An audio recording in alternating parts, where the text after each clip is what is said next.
Invented in the 1950s, air-to-air heat pumps have become a key technology in moving towards decarbonisation of HVAC systems in both domestic and industrial applications.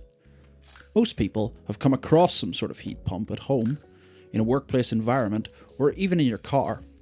However, application on large commercial air handling plant has not been quite as prevalent. In this video, we want to explore how a heat pump can be used in a commercial air handling system and some of the benefits it might provide. So, what exactly are integral heat pumps? The heat pump used in an integral AHU is just a standard air-to-air heat pump that works on the refrigeration cycle. That means it includes a compressor, a condenser coil, an expansion valve, and an evaporator. In the most common applications, like split air conditioning, the evaporator coil would be on a wall-mounted unit in your office, and the condenser coil in a box outside with the compressor, expansion valve, and controls all built in.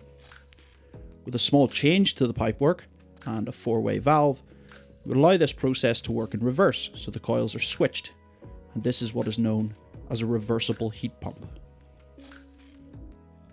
In an air handling unit, the integral heat pump is completely contained within the confines of the unit itself.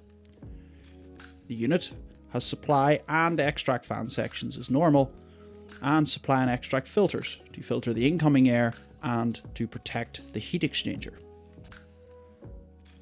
The unit also has a heat recovery device, which in this case is a thermal wheel, and this is to mechanically recover as much energy as possible from the outgoing air. The condenser and evaporation coils are located after the heat recovery device in both the supply and extract airstreams. The controls and the compressor and the valves are contained in the extract section of the unit before the thermal wheel. This is so any heat rejected by the compressors can be captured by the wheel in winter, and if the compressor did leak, the residue would be extracted outside instead of in the room, and it wouldn't clog any filters. So how exactly does this integral heat pump work with the heat recovery device to give tempered air to the space? In winter, the coil in the supply side is acting as the condenser, and the coil in the extract is the evaporator coil. Fresh air will be drawn into the unit through the filters at around -5 degrees in the coldest scenarios. The air will then pass through the thermal wheel, where the heat recovery will increase it to say 17.4 degrees, and then that air can then be raised again to the desired temperature, which in this case is 22 degrees, by the condenser of the heat pump.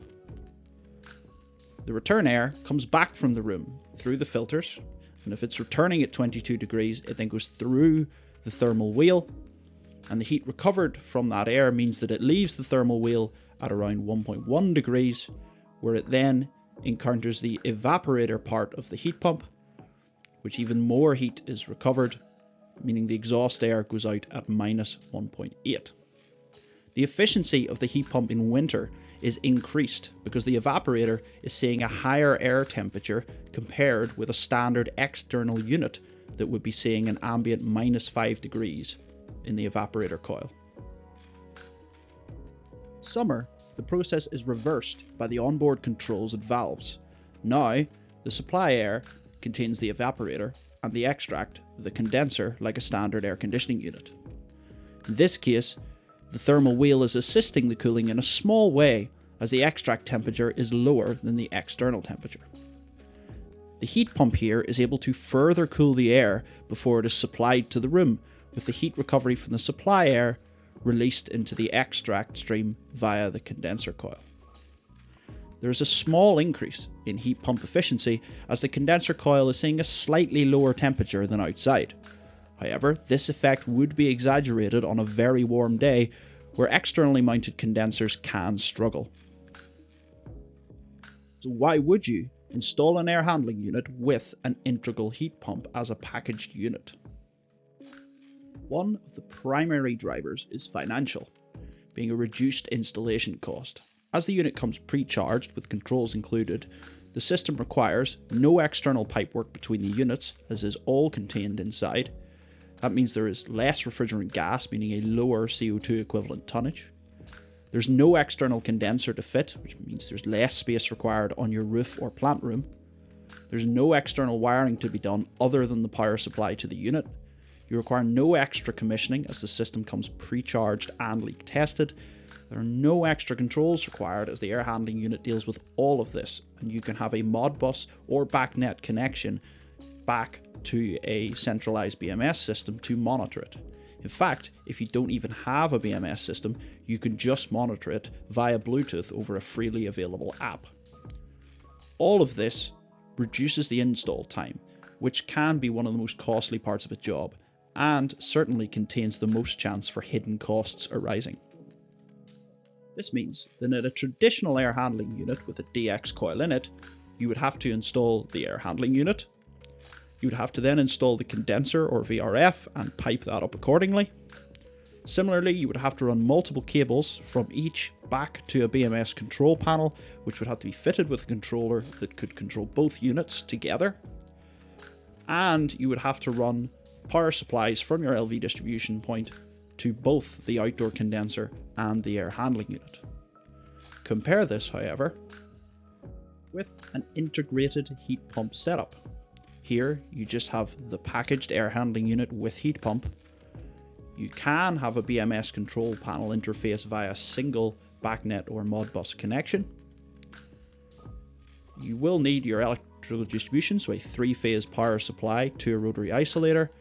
And if you don't want your BMS control panel, you can just have it on a Bluetooth app with a Bluetooth module installed within the unit. On top of the installation benefits, you also get increased efficiency from the coils, as opposed to a standard standalone single DX coil with an external unit. You then have a single warranty covering the entire setup instead of multiple manufacturer warranties overlapping. You can supply both heating and cooling to the space without the need for separate chilled water or low temperature hot water circuits.